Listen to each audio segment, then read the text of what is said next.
Doctor B R. Ambedkar ಅವರ ಜಯಂತಿಯನ್ನು ಪ್ರತಿ ವರ್ಷ ಏಪ್ರಿಲ್ 14ರಂದು ಆಚರಿಸಲಾಗುತ್ತದೆ. ಇದನ್ನು ಭೀಮ್ ಜಯಂತಿ ಎಂದು ಕರೆಯುತ್ತಾರೆ. ಈ ದಿನವು ಭಾರತದ ಸಂವಿಧಾನದ ಪಿತಾಮಹ ಎಂದು ಕರೆಯಲ್ಪಡುವ ಡಾಕ್ಟರ್ ಭೀಮರಾವ್ ರಾಮ್ಜಿ ಅಂಬೇಡ್ಕರ್ ಅವರ ಜನ್ಮದಿನವನ್ನು ನೆನಪಿಟ್ಟುಕೊಳ್ಳುತ್ತದೆ. 2025ರಲ್ಲಿ ಡಾಕ್ಟರ್ ಬಿ.ಆರ್. ಅಂಬೇಡ್ಕರ್ ಅವರ ಜಯಂತಿಯನ್ನು ಸೋಮವಾರ ಏಪ್ರಿಲ್ 14ರಂದು ಆಚರಿಸಲಾಗುತ್ತದೆ.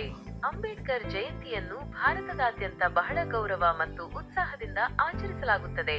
ಈ ದಿನದಂದು ಅವರ ಪ್ರತಿಮೆಗಳಿಗೆ ಹೂಮಾಲೆಗಳನ್ನು ಅರ್ಪಿಸಲಾಗುತ್ತದೆ, ಮೆರವಣಿಗೆಗಳು ನಡೆಯುತ್ತವೆ, ಸಾರ್ವಜನಿಕ ಸಭೆಗಳು ಮತ್ತು ಭಾಷಣಗಳನ್ನು ಆಯೋಜಿಸಲಾಗುತ್ತದೆ. ಅವರ ಜೀವನ ಮತ್ತು ಸಾಧನೆಗಳನ್ನು ಸ್ಮರಿಸಲಾಗುತ್ತದೆ ಮತ್ತು ಅವರ ಹೋರಾಟದ ಬಗ್ಗೆ ಜನರಿಗೆ ತಿಳಿಸಲಾಗುತ್ತದೆ. ಈ ದಿನವನ್ನು ಸಾಮಾಜಿಕ ನ್ಯಾಯ ಮತ್ತು ಸಮಾನತೆಯ ಸಂಕೇತವಾಗಿ ಆಚರಿಸಲಾಗುತ್ತದೆ. Doctor B R.